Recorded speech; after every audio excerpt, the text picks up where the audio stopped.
اور یہاں اہم خبر سے آپ کو آگاہ کریں، میئر کراچی بیرسٹر مرتضی وہاب کا بلدیہ ٹاؤن کا دورہ، جاری ترقیاتی کاموں کا جائزہ لیا۔ Town chairman Karim Askani, U C chairman اور دیگر رہنما میئر کراچی بیرسٹر مرتضی وہاب کے ہمراہ تھے۔ میئر کراچی بیرسٹر مرتضی وہاب نے بلدیہ ٹاؤن کی مرکزی سڑک کی سرنو تعمیر کے کام کا جائزہ لیا۔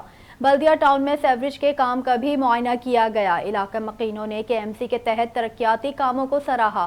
میئر کراچی بیرسٹر مرتضی وہاب نے کہا، پیپلز پارٹی عوام کی خدمت اور اپنے وعدے وفا کرنے پر یقین رکھتی ہے۔ پیپلز پارٹی کے نوجوان چیئرمین بلاول بھٹو نے ہمیشہ عوام کی خدمت کا نعرہ لگایا ہے۔ پیپلز پارٹی ہی واحد جماعت ہے جو کراچی کے مسائل کا حل ہے۔ مرتضی وہاب نے مزید کہا، آج آپ نے دیکھ لیا کہ بلدیہ ٹاؤن میں بھی کئی ترقیاتی منصوبوں پر کام جاری ہے۔ ترقی اور خدمت کا یہ سفر بلاول بھٹو زرداری کی قیادت میں جاری رہے گا۔ میئر کراچی بیرسٹر مرتضی وہاب اور کارکنان نے جی اے بھٹو کے نعرے بھی لگائے۔